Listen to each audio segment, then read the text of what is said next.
Hello ladies and gentlemen, my name is Brandon from Grimdark Australia, and today I'm going to be taking you through a tutorial for how I paint Dark Angel's Space Marines.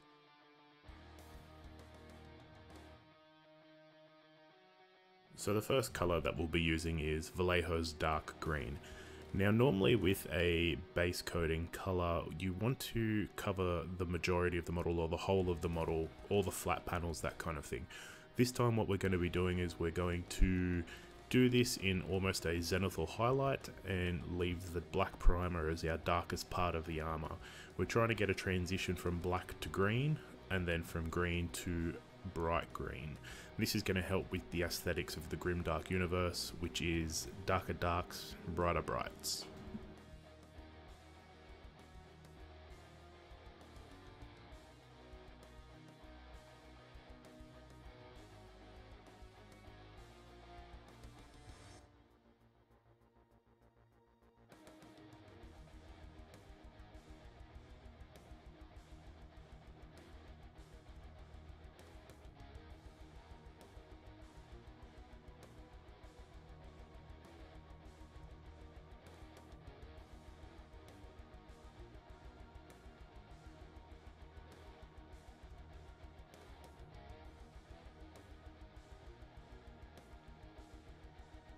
So once you're done with the base colours, we're going to go in and start doing our first lot of highlights. So with this we're going to be using Vallejo's Olive Green, and we're going to be doing a much more targeted zenithal highlight, focusing mainly on like the top half of the shoulder pauldrons, top half of the power fists and that kind of thing.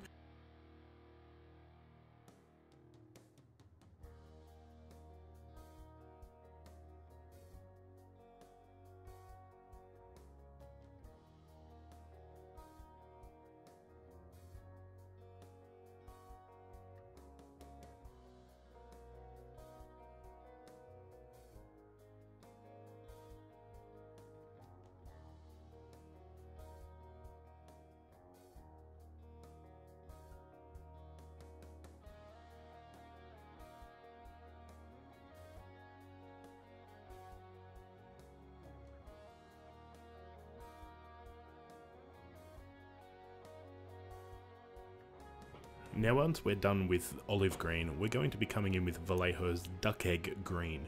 This is going to be the brightest point on our power armor and our final highlight. Just remember to be very selective with this. You really only want to pick the very tips of the shoulder pads, pick one selective point on the power fists, maybe just the tip of the knees, those kinds of things. You just want to focus pretty much on the tips of things, just the tips. Now the other reason that we chose this particular highlight over a more yellowed variety of green is because the duck egg green has a more desaturated tone to it. So that also helps with our grimdark aesthetic, which is to maintain that more muted palette tone.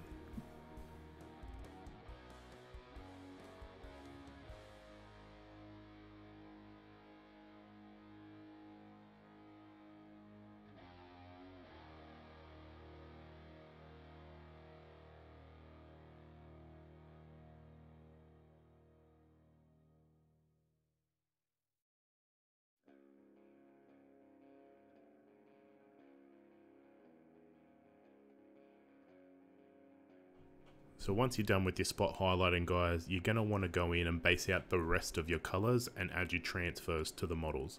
Keep it simple, don't take too much time with this, just keep it neat and get it done.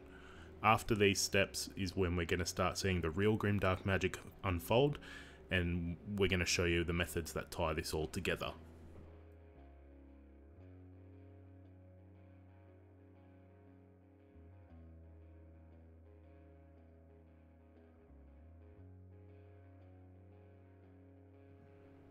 So all I'm doing here is I'm just getting a random bit of sponge that I've had laying around, and I've grabbed a bright green color, and I'm just going to take it, rub off a lot of the paint from the sponge, and then I'm going to begin to dab it onto the power armor.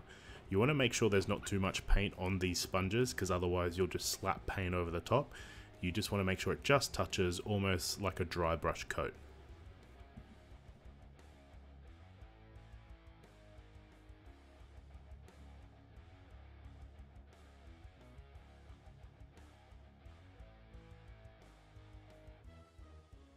Now remember to try and keep this as random as you can to avoid maintaining any patterns across the power armor. It is difficult, trust me, I know, but just be as random as you can with it.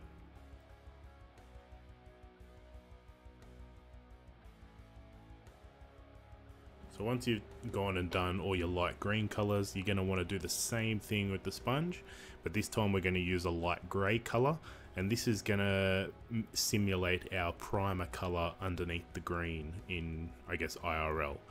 But go through and try and stipple this gray over the top of anywhere where you've done the light green, and it'll help tie this together.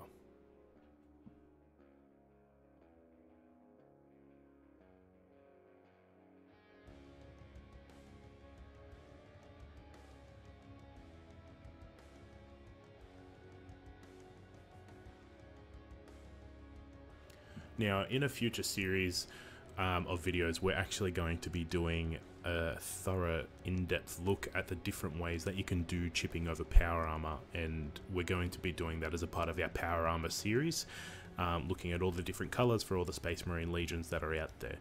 In those methods, if you can wait for them, we will be showing you a few different ways that you can go through and do your chipping. This is the tabletop standard for me, and this is what I like to do to get my models done and onto the table as quick.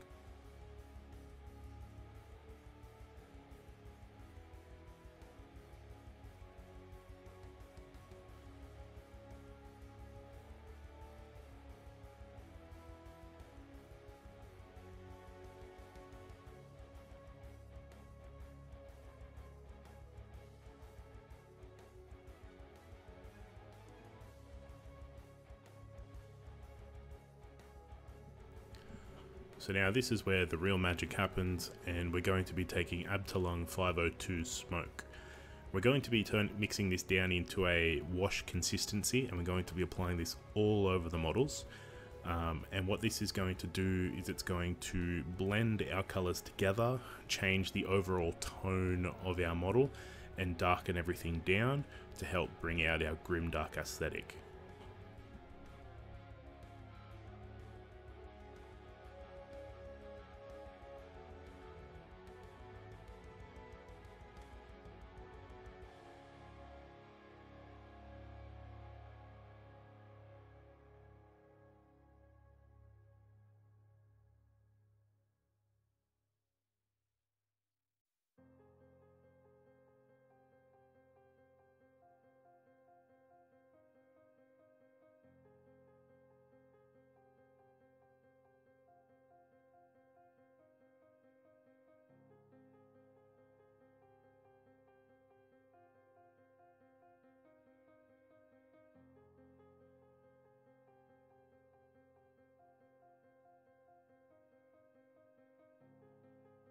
So that's going to be our entire model covered in our wash.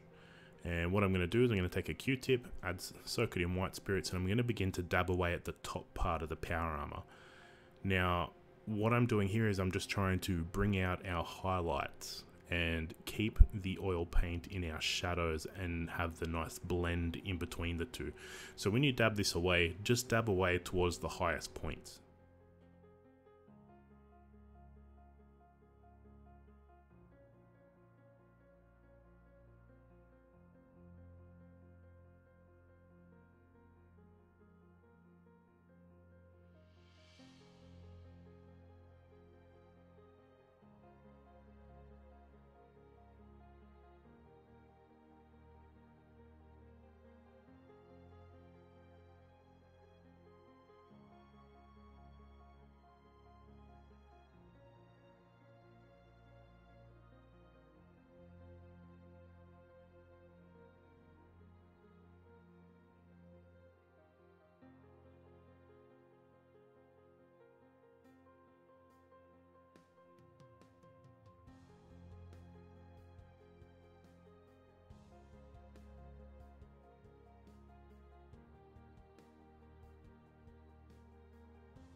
So as I dab away on the power armor, pulling that oil away from the brightest parts of the armor and letting the oil pull up down towards the darker areas, it gives us a really nice transition from our black primer to our bright duck egg green, whilst changing the overall tone of the color as well. It brings it down into a darker setting than it was before, and I think this looks superb. If you haven't already added oils to your hobby tools, please do. They're very, very handy, and you'll only learn that more as we go through and do our power armor series.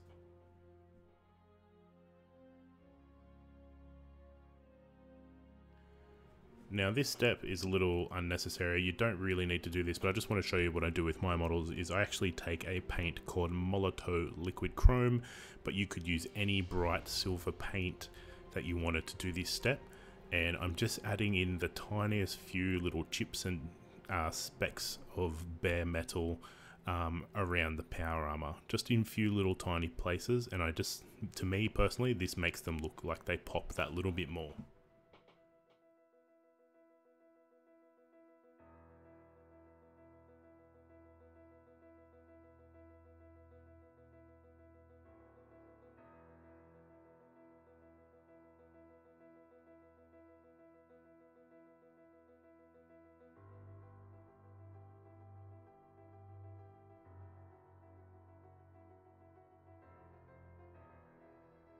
So once you've gone in and added any extra little details that you want, that's going to be our Dark Angel's Power Armor recipe complete.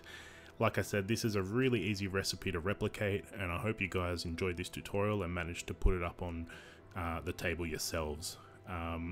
Like I said, we will be doing a Power Armor series, where we'll be looking at different colors of Power Armor and how we're going to weather them all. We'll be looking at things like streaks, rusts, pigments, all kinds of things. So stay tuned and wait for more.